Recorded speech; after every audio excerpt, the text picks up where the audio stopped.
한국인은 남도 한국인이었으면 좋겠다. 일본인은 나만 일본인이었으면 좋겠다. 프랑스에서 장관으로 임명된 사실이 뒤늦게 알려지면서 화제가 되었던 플레르 펠르랭이라는 분이 계십니다. 스스로 한국과는 관련이 없다라고 하는 만큼 그녀를 한국 이름으로 부르는 것은 대단한 신뢰겠지요. 하지만 우리나라 언론은 여느 때와 같이 그녀에게 한국과 관련된 질문들만 쏟아내어 대단히 신뢰를 범했습니다. 인터뷰는 인터뷰의 시간을 존중해야 하는데 인터뷰어의 입장만을 생각한 아주 이기적인 인터뷰였죠. 우리나라는 왜 이렇게 외국인을 한국과 절부지어 생각하고 싶어 할까요? 일본은 그렇지 않을까요? 물론 먼저 우리나라가 그렇게 한국계 외국인에 대해서 굉장히 친밀감을 갖는 이유는 몇 가지 있습니다. 먼저 단일민족 국가였다는 점입니다. 우리나라는 반도국가이면서 오랜 기간 중국과 외교를 잘해서 독립을 유지하였기 때문에 단일민족으로서 역사가 오래된 나라입니다.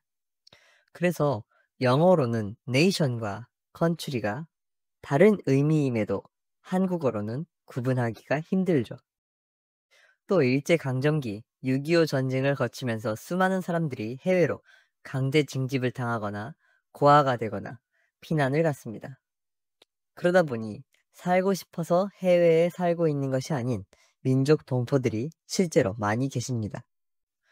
열린음악회에서 김동건 아나운서가 항상 해외 동포 여러분을 언급하는 것도 열린음악회를 시청하는 연령대의 분들께선 실제로 가족분들 중 해외에 어쩔 수 없이 가 계시는 분들이 있기 때문이지요. 그러다 보니 플레르 씨처럼 입양된 분들에 대한 안타까움, 애착심이 생기는 것도 무리는 아닙니다.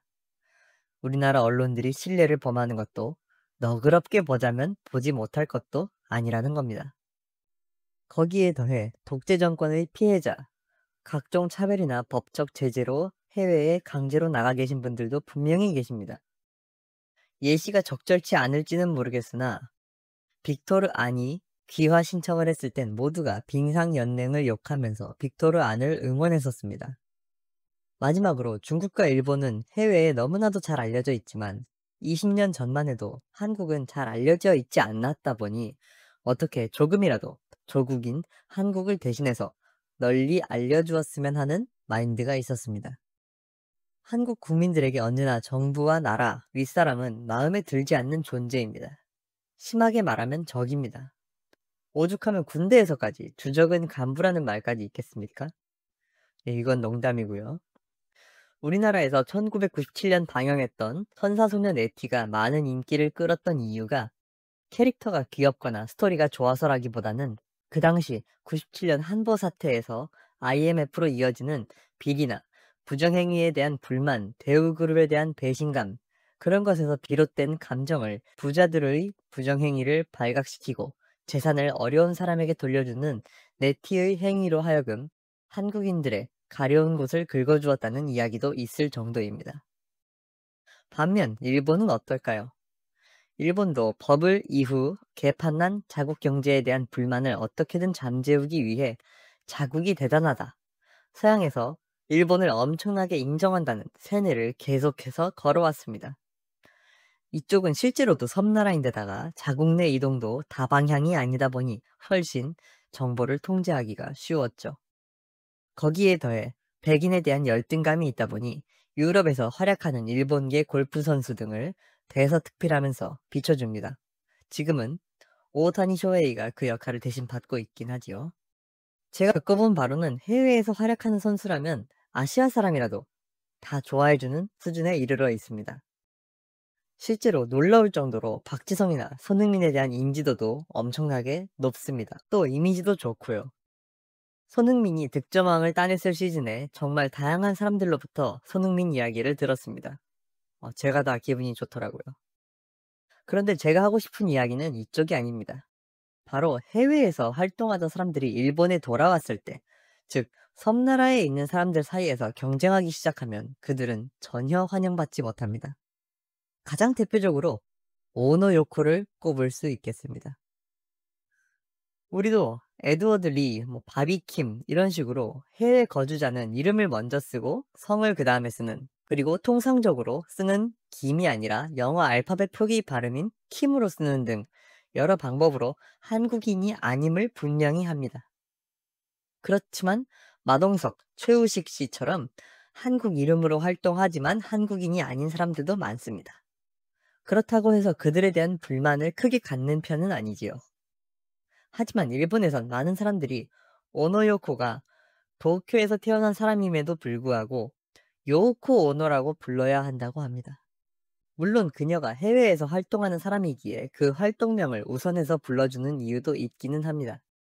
우리가 연예인들의 본명을 알지만 굳이 그들의 본명으로 부르지는 않지 않습니까? 하지만 그 이유뿐만은 아니죠. 80년대 우리나라가 그랬듯 지금도 일본에서 해외로 나갈 수 있다는 것은 굉장한 특권입니다. 이는 해외로 못 나가게 하는 나라라는 뜻이 아니라 한국 인구 절반이 서울 근처에 살면서 해외여행을 다닐 수 있는 접근성이 좋은 것에 반해 일본은 수도권 근처에도 못 가고 삶을 마감하는 사람도 많다는, 즉 비율 접근성의 문제입니다. 일본 사람들 입장에선 해외에서 누릴 것은 다 누린 사람이 굳이 일본에 돌아와서 자기들이 만들어 놓은 좋은 사회를 누리려 하느냐라는 인식에 가깝습니다. 일본인들은 일본에서 생활할 수 있다는 것조차 충분한 교양과 사회적 지식이 없으면 생활할 수 없다고 자주 이야기합니다.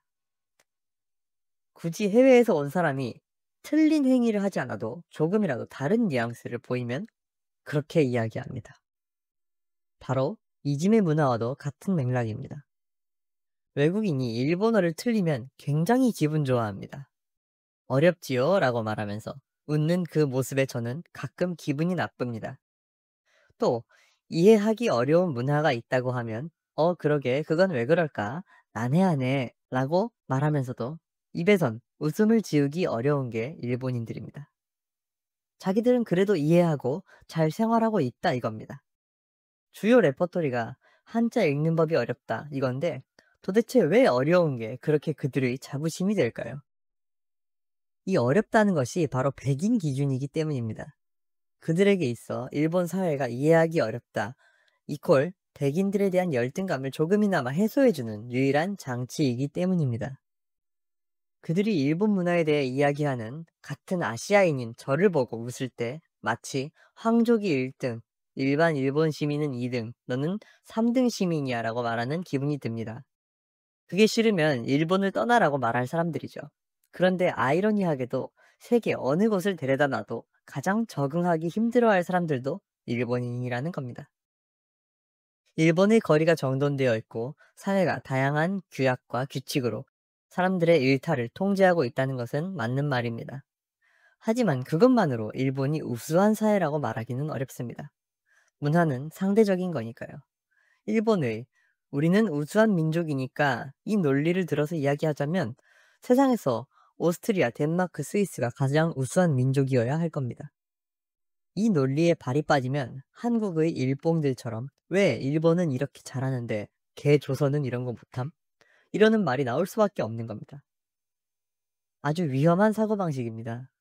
그 이야기를 거꾸로 하자면 왜 한국은 50년 만에 이렇게 발전했는데 베트남, 태국, 필리핀, 라오스 얘네들은 100년 전이나 지금이나 똑같음?